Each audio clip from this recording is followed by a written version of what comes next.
Welcome, Diana Kathryn Penn. Hey there! How's life in sunny South Carolina? At the moment, not too sunny, a little cloudy, a little rainy, but that's okay. I have no sympathy. I live in It's Michigan. I have it's zero warmer. sympathy. Zero sympathy. Thanks for Di- having me on the program. This is super fun. You know how much I love doing these interviews. I'm glad that you're here. And Diana's going to be joining us for the Festival of Books and Creativity that is Sunday, June 29th at the 12-mile crossing at Fountain Walk in Novi, Michigan. We're going to have 53 authors. Diana's going to be one of them. We're going to have about approximately 46 genres represented, plus a 46 is a lot. few, I know, I'm so excited. plus book centric vendors. So that's new for us. So what you're telling me is that I'm going to be spending more money than I usually do. Most likely. Got it. Hey, I'll be prepared.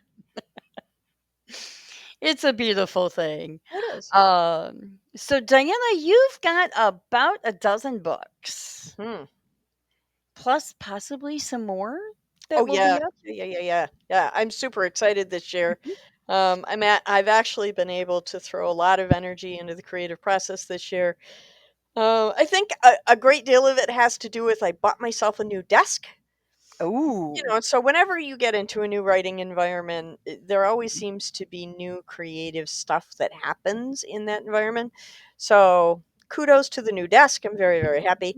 Um, so yeah, I have 12 out already in various genres. And hmm. then if all goes well, there will be 3, possibly 4 additional new books on the table in June. Will they be in new genres? Yes and no. So, I told you this story before. I have this goal. I want to write one book in each of the 35 major genres Yep, before I die. Okay, I know now we have like 95 genres, but I'm and s- counting. I'm sticking with the original goal because I'm not getting any younger. So, so in some cases, I've been doubling on genres just because Drake doesn't stop sending me stories, even though, I'm checking things off the list. Sometimes he says, yeah, but I want to do another one of those. So Hmm. he's in charge. So I let him decide. Um, so hopefully on the table in June, the new books will be the second in our pre-K picture book series. It's Ooh. it's called Henry Hippo's New Home. So Mm. that will be on the table in June. Very excited for that. Um, I didn't intend on writing a series, but Drake said we need to do this. So Hmm. now we have 6 planned. We'll see if it goes Oh, beyond. wow. Yeah, so the second is coming out. As you know, with children's books, it's tricky to get the art. Um, Hmm. art is nowhere near as speedy a process as writing is for Mm-mm. most of us. Most of us can write faster than people can draw. Although Yes. um, I'm working with another artist, it's astounding to me how quickly he works. So Yeah, I, I've seen some of that work. I don't know what magic he has, but he has some because he works really speedy. And that's the second book that will be out in June. That's a brand new genre for me. It's a folktale. Ooh. It's a folktale for all age peoples. It could be a story you read children at bedtime. It could Hmm. be a story young people read on their own. It could be a story that appeals to an adult audience. I certainly wrote it with an adult audience in mind. And then as the book started to evolve, it occurred to me Hmm. that these are the same types of stories my parents read out loud to me when I was little. So it certainly has that potential. And the book is called Her Heartstone. Oh. And it's a fairy tale that's main focus is on um, teaching and living through a sense of empathy for Okay. people. and it's a fun book. Um, it's a very tender-hearted book. Okay. My friend Amy Kelso, who's an amazing author in her own right, she writes dragon books, which are very cool. Um, she also wrote a book about what it means to be a tender heart, Mhm. and she has a podcast as well. And so, as she and I were talking last summer, this idea started to germinate about how could I also write a book Mhm. specifically for tender hearts. And so that's where her Heartstone came from. And I can't tell you much more than that because I don't want to give away too much of it. And because I was just working on it until 1:30 last night. And so the story, even now, is still changing as I'm waiting for the art to come through. So, uh, Okay. but that'll be brand new on the table in June. Okay, so that's book Very, number 2. very excited about that. And then if I can focus on Monday nights with you and Wednesday nights at the library, I will finish my Western novel. Ooh. That's called Splinters. That's a Western I've been working on 5 years now, 4 years. Okay. Um, it's about 80% finished, and Okay. it's again a character driven story, but it's a Western. It's set in Montana in the between 1860 and 1861 during the time of the Pony Express, um, and uh, and it's about a bookseller and his daughter and the life she leaves home for and how her life continues through her son. So it's kind of an interesting little story. And then if I get really ambitious, Number 4. number four will be a novella called Anonymous, Ooh. which is an interesting experiment. Okay. My entire life, I've had professors, instructors, authors say, do not write in second person. It's too difficult. You can't do it, so don't even try. And of course, Diana takes that as a challenge. Of course you did. So it's a novella and it's written 100% in the second person. Ooh. What that means is the reader Mhm. is experiencing the story from the you perspective. So you get up, you at the read the words on the page as you read it, it says you get up out of bed, walk across the floor, trip over the you trip over the chair and your face plants into a pile of Legos and now you have little dots on your forehead where the Lego bricks embedded themselves, right? Mhm. It's that kind of thing.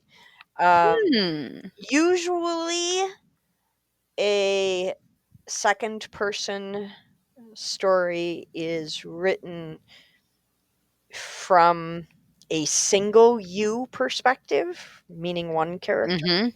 because it's really, really hard enough by itself. Mhm. That's not challenge enough. So Drake said, yeah, yeah. So Drake said, we need to do three. 3 points Three of characters with second person point of view. wow. So it's and the story is a crime novella and Ooh. the subject matter is human trafficking, Oh. which is more dark and edgy than anything Drake and I've ever written. Yeah. So it's the three main characters are the victim, Okay. the hunter, Ooh. and the hero. Interesting. And then, because Drake didn't think that was enough, we then had to bring in two subplot characters, the media and law enforcement. So if you think about the hunter, the the hero, the villain, Mhm. as the three main characters, and then subplot characters are law enforcement and the media. Now Mhm. you have five major characters, all in second person point of view. Wow. So they all experience the story differently. Interesting. Yes. That will definitely be interesting to read once you get it out. It's also why it's only a novella, because it's Yeah. hard. It's hard.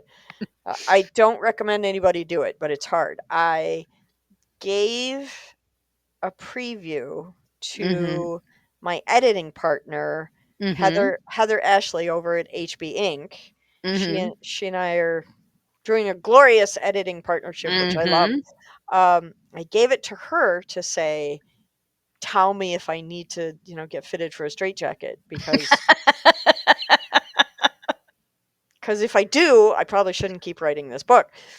And she read through it and said, it's really dark Mhm.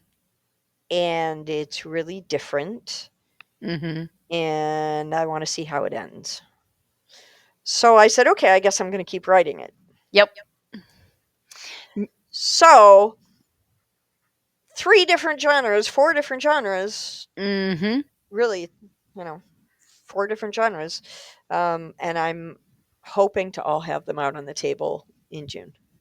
So on your books, especially with this one being so dark, you put ratings on Oh, them? yeah, yeah. I rate all of the books that I Mhm. produce. There's a company called Book Cave. Mhm. They are a writing community. They do great things, especially for the indie author community. And Mhm. they've come up with a rating system for books, not dissimilar to the rating system we have for film. Okay. And so, all of my books, if you look on my website, all of my books have ratings, and the ratings are in the books as well.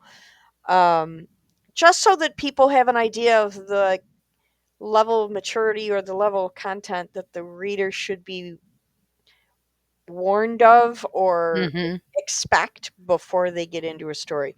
So, for instance, because of the subject matter on human trafficking, because Mhm. it's second person, and because it's a crime novella, this is going to be a book that's rated adult or adult plus, Okay.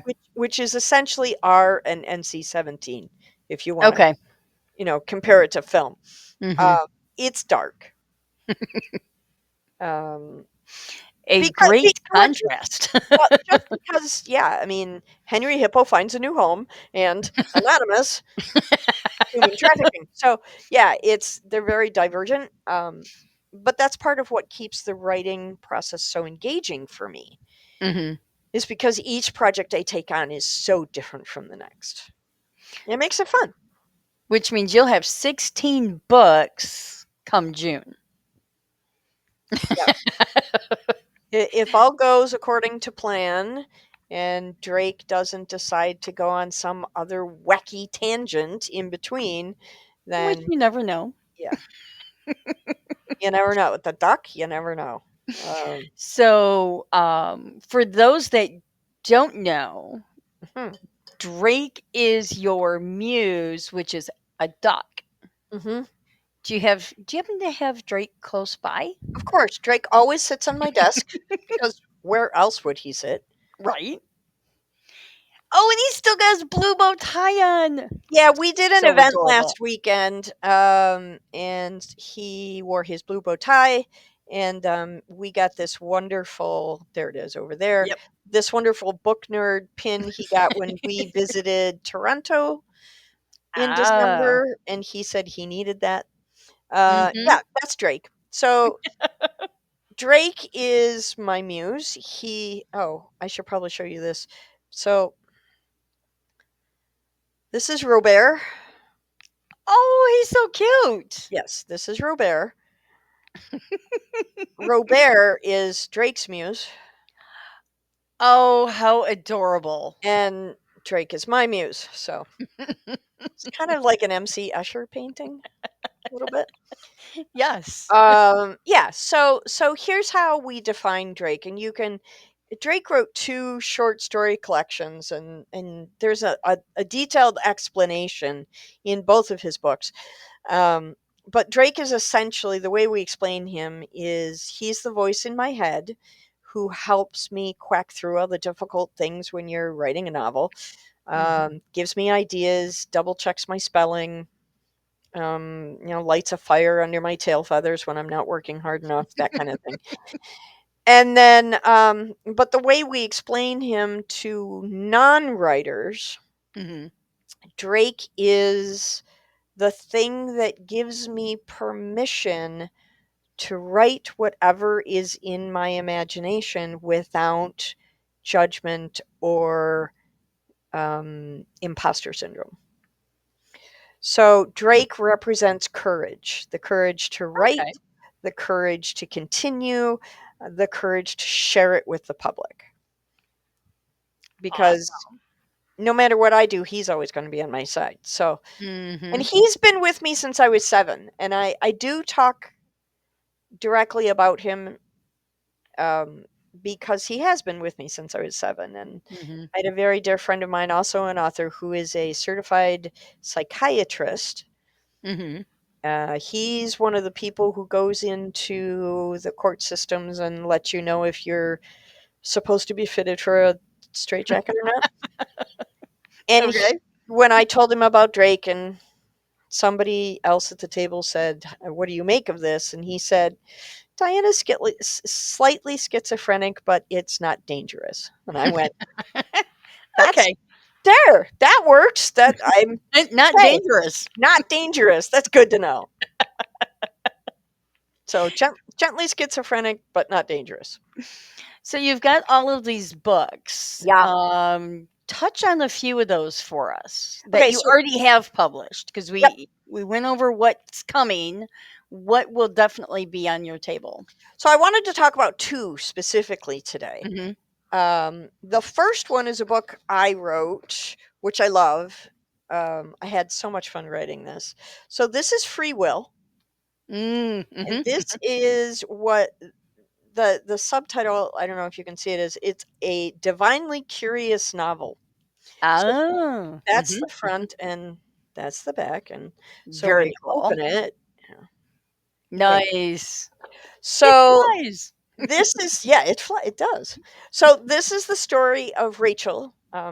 She dies in the prologue. She dies, and she finds herself standing between the gates of heaven and hell, and she's told that free will is a real thing, and she has to spend 7 days in a visitor's pass in each realm, and then when Okay. she's done with her 14-day tour of heaven and hell, she has to come back to purgatory and um, take those experiences and make a decision using her free will about where she's going to spend eternity. Ooh. So I came up with the idea because throughout childhood religious training, Mhm. pick your religion, they all tell you, Yeah. they all say, um, you have to choose to be good. You have to choose to, right? You have to choose to do the Mhm. right thing. You have to choose to be moral. And it occurred to me that if you have those choices on Earth, wouldn't you also have those choices after Earth? Okay. So I started writing it. It's essentially Heaven and Hell meets Saturday Night Live. Um, that's essentially what it is. It's a satire. It's Mhm. written very tongue in cheek. And you get 7 days in heaven and 7 days in hell. And through my wacky imagination, you get to imagine what it might be like, Mhm. contrary to the religious dogma you've been taught. Ah. Because for me, if you're being given a choice, choose one or the Mhm. other, that means there has to be both positive and negative things about both places. Yes. Otherwise, the choice would be moot and everybody would go north, and that would be the end of the. Right. It'd be a very short book. So this is a little bit different. Mhm. It's a little bit more fun, and in preparing to write this book, I had a great guidebook, right? The Okay. the 5 books of Moses, the Mm. the Talmud, the Catholic Canonical Bible. Those are all Mhm. really good guidebooks. And so I was thinking, other than the Egyptian Book of the Dead, which comes close but not really, and Mm. choose your favorite satanic cult. There's not a lot of literature out there. So I before I could write the book, I had to write the guidebook to hell because, right? Yes. So when Rachel dies, she goes to heaven first. Okay. It's luck of the draw. It's a flip of the coin where people go first. Okay. She ends up in heaven first. She gets a chaperone, shows her around. Right Okay. when she goes to hell, she takes the boat across the river Styx, and she's just given a guidebook, and they say, Good luck. "Have it." Right. So the guidebook makes a brief appearance in the story, but I had readers come back to me and say, "Where's the rest of the guidebook?" I was just gonna say. So that will probably be coming out this winter. Okay. I'm going to take all the notes from doing the novel, and I'm creating Four Doors Guide to Hell, essentially. It's going to be a novella, but I think it'll be fun. It does sound like fun. Um, So, what is the other book that you wanted to focus on? so the other book I really want to share is this. This is called The Drifter and Other Unusual Tales. And you can see on this Ooh. one, it does have that content warning, Mhm. because this is an anthology. It's a Mhm. collection of short stories, um, by I think 30 contributing authors. Wow, I that's a am lot. one of them. Yeah, I think there's 30 contributing authors on the back.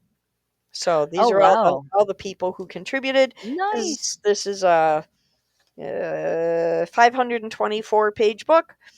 Um, and all of the stories in here are horror, speculative fiction, and thriller. So they Okay. all live on the edge, on Mm. the darker edge of Mhm. fiction. And what I do is through my Pages Promotions company, which is an editorial company. Um, I do community service projects. This is one of them, and every year, 2 3 times a year, I put out a call for submissions, and authors donate their work. We create a book. Proceeds from the sales of the book go to support the Haley Sue Foundation, which is a tremendously fantastic charity. And they do great things like offer scholarships for college, and they do community outreach. They have this great holiday party that they throw for children every year. It's really a fantastic charity. Um, so this book itself is filled with just some of the most amazing short stories written by authors from all over the world. Oh, it's global. Yeah, we have for these projects, we have authors from all over the world submitting, which is Nice. so much fun. The story that I wrote for this book um, is called Sanctuary, and it is a how would I? It is a reverse religious cult story. And that's just about all I can tell you about it because if I tell you more, it'll be spoiled. But Okay. so it's a story about a religious cult and how they it's written from an individual one's point of view who's in this cult, and she's about to go through the ceremony Okay. um, to be a full-fledged member, and she decides she's not doing that, and she chooses a different path. And so the story explores her path and how she confronts her family on Mm. the choice that she's made. So it's got a wacky little twisty ending to it. Of course. Because I like wacky twisty endings. Mhm. Um, everything I write, except for the children's books, everything I write kind of comes out upside down. It's not, free will. The idea is choose heaven or hell, and almost every time I take that book to a book club or a library reading group, and Mhm. um, before they start reading, I say, okay, which would you choose? The majority of people, including the atheists, all say heaven because That's interesting. because the expectation is heaven is always good. A or B. Yeah.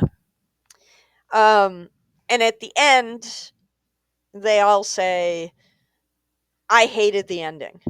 And I say, well, why do you hate the ending? I mean, cool that you hate the ending because that means you really paid attention when you were reading the book. But um, why did you hate the ending? And most often the response I get, it's not the choice I would have made. Oh. But it's also not the choice most people would make. Hmm. And I'm going to leave it there because I don't want to give it away. Yeah, I was gonna say It's people a have to, super fun book. they have to buy the book Yeah, and they have to buy the book because it's super fun. So the Drifter, the title story on this, Mhm. the title story is written by a man named Andrew Allen Smith, who is one of the Mm. finest authors I've ever come across in my career. Mhm.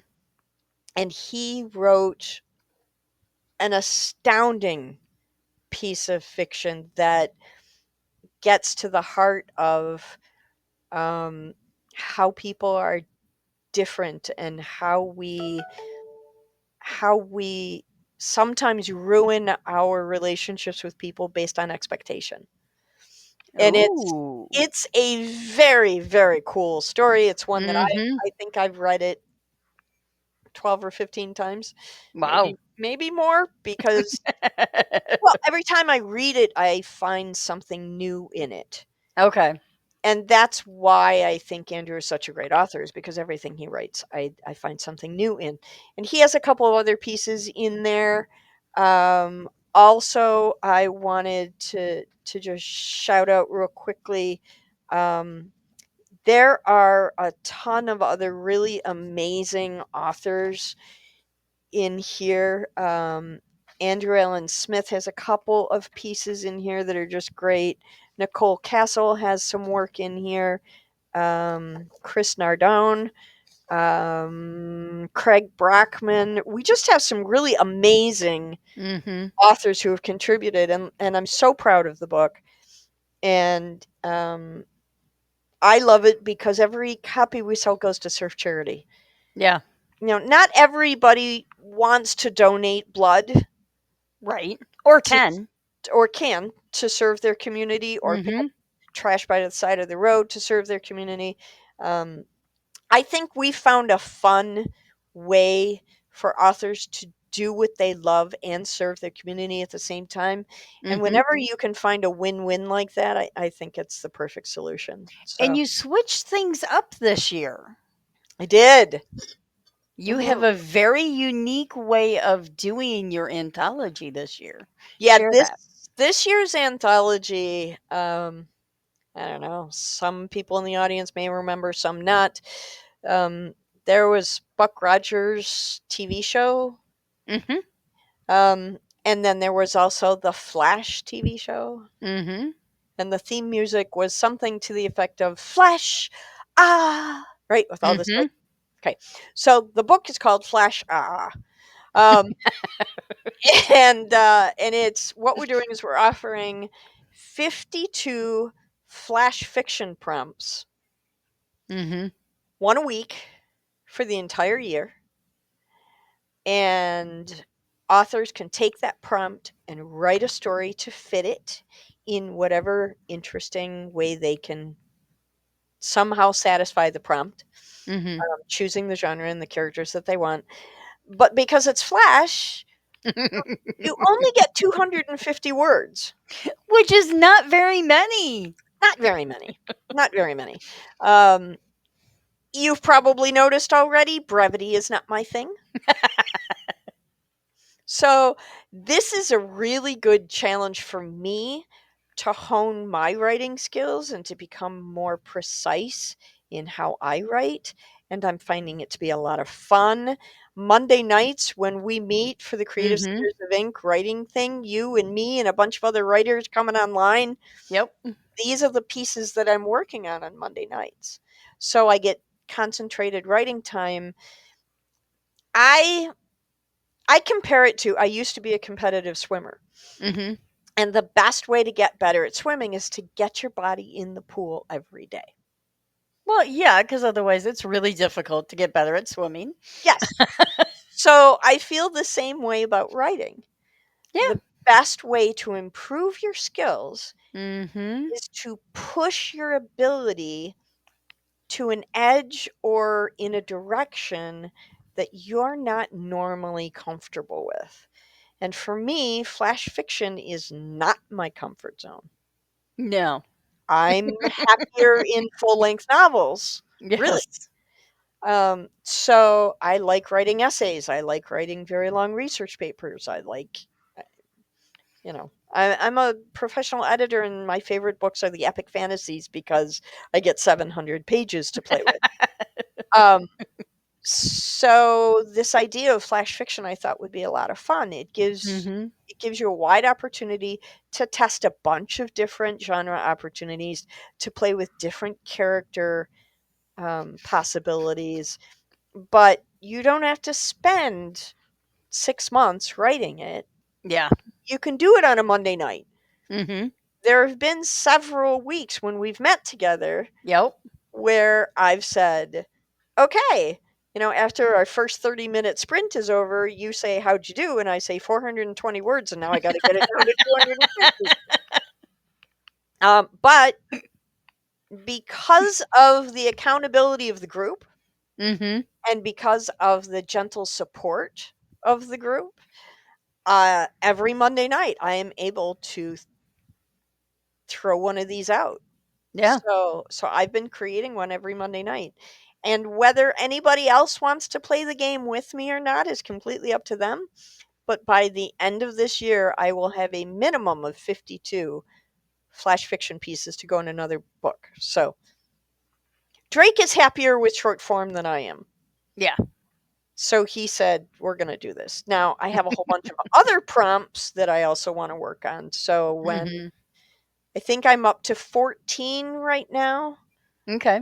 because I'm doing them every week. And Mhm. some weeks I'm doing two or three in the same week. Mhm. Um, so the book may have more than 52 in it, but I'd love to see more people contributing. Okay. And it's free to send in your work, and you get to retain all your ownership of the piece. All you're doing is letting us put it in an anthology so that we can sell books and support charity. So the prompts for January are done. Prompts for January, that's the big caveat about this, just because it's a lot for me to Yeah. manage. So the due dates for the prompts for each month are the last day of each month. So we're done with January, so those prompts are finished. Mhm. We're in the middle of February, which means February 28th Mhm. is the due date for all four of the other prompts. Okay. And you can write to as many of the prompts as you want, one, three, or you can write, maybe there's one particular prompt that you can imagine in several different genres, or Ooh. one in first person POV and one in third person POV. Okay. So you can write, maybe you write one as a Western and one as a science fiction, and maybe you write one as a romance. So you have three to go with one prompt. Mhm. Those can all be included in the February submissions if you send them in by February 28th. So, Okay. so there's a ton of opportunity for writers to really play with this idea, to stretch their writing Mhm. skills, and to maybe take on a challenge that they wouldn't normally do. Yeah. Uh, and then hopefully at the end of the year we'll have an amazing book to show for all our effort. It'll be That's interesting to see how many flash fictions you get. and how many different authors you get. Yeah, we get a lot of astounding authors contributing. We just released our latest one. It's called Visions, and Mhm. that one was a collection of poetry and short stories in science fiction, speculative fiction, and fantasy. Okay. And that book is only like 3 weeks old. It just came out. And again, the book is 540 pages Wow. because we got some amazing writers turning in some incredible stories. And my standard policy is if you're donating the work, I'm going to put Mhm. it in the book. Okay. Unless it deviates from the submission call. So, unless it deviates from the genre or the prompt, um, or unless it's just such a scattered piece that I don't know how it's going to fit with the rest of the Okay. book. Mhm. And usually that has to do with genre, which is why the books are genre specific. Okay. But I my job is to give writers, especially new writers, an opportunity to become published authors. And I know you have at least one new writer in that in Visions. I have probably a dozen writers and visions that I've never heard of before, and they're great storytellers. That's awesome. And that's part of why doing these anthologies is so much fun for me, is because I get exposed to new authors and I get to hear their stories and I get to um, learn about their careers Mhm. and everybody who turns something in. I go and I Google them and I search for them on Amazon and I find out what else they've read, and my Mhm. my TBR shelves get overloaded. But I don't see that as a bad thing. Nope, that's a good thing. Always have something to read. But submitting to these anthologies is a great way to add value to your writing resume.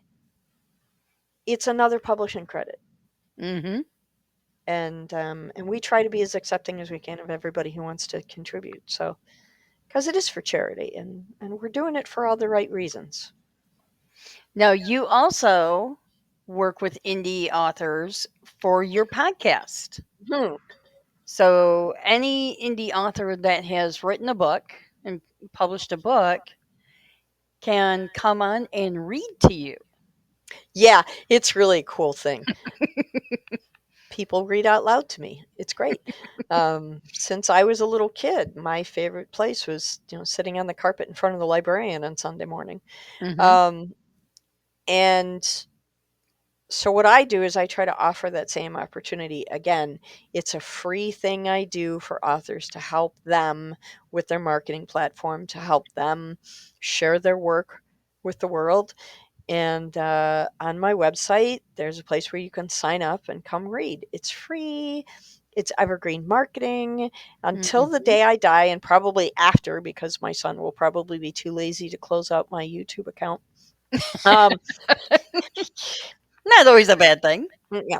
There Um, just won't be new stuff. right. So the plan is, and until they turn off YouTube, all of these stories will be accessible to people. It's a great way to test drive books to find out if that's a book you want to go buy. Um, Mm. and the Mhm. podcast comes out on YouTube and on Spotify Mhm. on Wednesdays and Fridays every week. We've been on hiatus over the Mhm. Christmas break because Drake and I went to Toronto to support an author community up there for a while, and so we were on hiatus. But beginning March 1st, we're going to be getting back into recording those sessions. So any authors who are interested in sharing their work on my podcast and reading out loud to me, I mean, I'm basically a recovering 6-year-old. Just read out loud to me, and I'll be a very happy person. Now, do you stick just with the indie authors, or do you allow traditionally published, or do you have Traditional one? indie authors primarily. Okay. Um, Small press, traditionally published authors, and small press is that delineation is, does the publishing house publish fewer than 50 titles a year? Oh, okay. So the delineation is pretty broad, but primarily what I want to do is focus the spotlight on indie authors, um, to give them a voice or to give them a megaphone for their Mhm. voice that maybe they wouldn't otherwise have. Um, and I put links in the bios to all the books, and in the story notes, I tell everybody how they can find them, and I put them on my website and all that stuff. So yeah, I have a passion for indie work. I think indie authors are as valid as any Stephen King or Dean Koontz or Mhm. anybody else you want to name. I think we're all just as valid, and I think we all deserve the same kind of media attention. So I'm trying to offer that.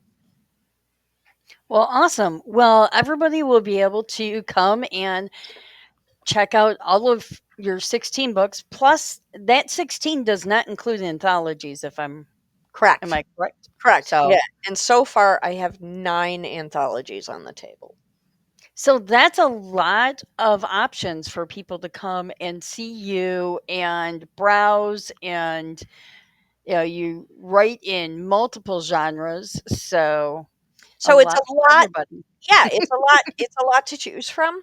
Mhm. Um, and the one thing that I like to remind people is, okay, maybe the nightstand next to your bed has 16 books on it already, and if you put one more on it, it's just going to topple onto the floor. I get that. Mhm. Mhm. My TBR is immense. But if you come to the Festival of Books and Creativity in Novi in June, come with the idea of buying gifts for the people in your world. Oh, We yes. will have children's book authors coming, not just me, but other children's Mhm. book authors. Um, Come and find books for the young people in your world. Mhm. Um, if you know somebody who's got a birthday coming up or an anniversary, or maybe I had a friend who just recently opened her own business. So, what better congratulations you started a business than a book present, Exactly. right? Um, there's a myriad of excuses you can come up with to buy a And book as wonderful ones. a present for somebody. I love books as presents because you're supporting indie art. Mhm. They're really easy to wrap, Yes, they are. and they're recyclable, Mhm. which means when the person you give it to is done reading it, they can then pass it on to somebody else, put it in a little free library, you know, Book drives. donate it to a book drive, donate it to their local library, donate it to a community center, a senior center. Mhm. Books have a great staying power. They have a great And shelf life. yes, see how you did that? Good job. So even if you say, "Oh, I don't have time to read," or Mhm. "I have already have too much to read," Mhm. okay, that might be true for you, but come get books for the other people in your world. What a great thank you for putting up with my children at school present than a book that your child's teacher can take with them on vacation over the summer break. Mhm. Um, Give it to your postman as a Yeah. thank you for schlepping my Amazon packages to my doorstep every day, right? There's a ton of excuses that you can Exactly. find to give books as gifts, and you don't have to work that hard to find those excuses. And we'll have 53 authors, at least 46 different genres, plus book centric vendors. So, Well, and here's the thing. So 53 authors, you said, right? yes. Okay. So 53. Out of those 53, personally, I know me and you, Mhm. and I know Christopher Gere and Donna Newman and Heather Ashley and Mark Love, Mhm. Doug Pierce. Doug Pierce. Mhm. So out of all those people, Doug Pierce has 3 books out, 4. Yes. You have 3 or three. 4. Yep. You have 3. Mhm. I have 12, maybe 16 by June. Mark Love has 12 because his 12 Mm-hmm. was just released this week, like yesterday. Um, Mm-hmm. Heather Ashley has 2 by June. She might have 3. Um, Donna Newman has 3. Um, Christopher Gare, I think, has 11. So Yeah. when you do the math, which I'm not going to do because I have a degree in English, I don't do math. But when you do the math, that's only 6 people, and already we're past 20 books, 25 books, maybe, Mm-hmm. maybe 30. I don't even know what the math is. I'm not going to speculate on that. So I do have the math, not because I do math, because I have a spreadsheet and I just Well, opened yeah, it.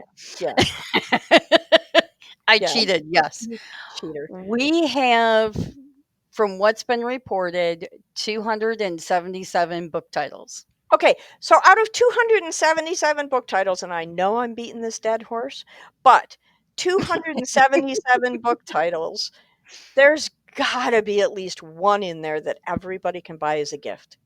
Yeah, So even if you don't buy for yourself, come on out and buy one for a gift for somebody in your world. exactly. And you know what? We're just entertaining humans. So come on And we're out going to and be in the middle of entertain. a bunch of food, a bunch of restaurants. Yeah, So, yeah. So there's the Imagine Theater. So when you come to yep, see a movie, stop before you go see the movie. Take a look at what we have. Go to the movie. When you come out, buy what you have decided you yep. want. Stop in at Bar Louie and get lunch or dinner and shop while you're there. There's the Um, hub that has curling, has axe throwing. There's Perfect. battle axe also has axe So throwing. so here's what you do. You come and you buy Heather Ashley's Dragon books, and Right? then you go to the axe throwing place and pretend that you're in Heather Ashley's Dragon books. Right? I don't know how this can't Perfect. I don't know how you can have a more fun day than that. Exactly. So come on out June 29th and see Diana, myself, and all kinds of authors and have some great fun. But wait, isn't There's there more. also going to be a horse? Oh, yes, there's There's a going to horse. be a horse. Of course.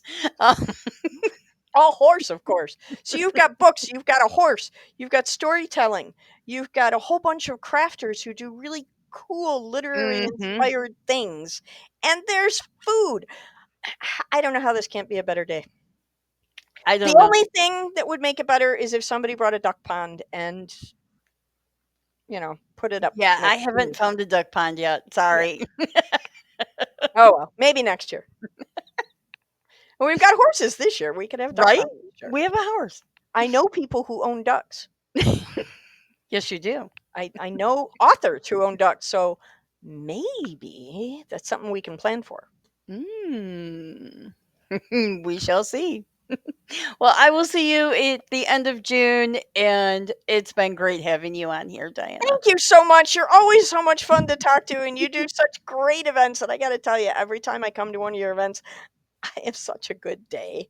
I I'm mean, glad. really, I spend all my time laughing and playing and just having a good time. So I encourage everybody else to come out and have a good time with us. And we'll see them in June. Okay, bye. Bye.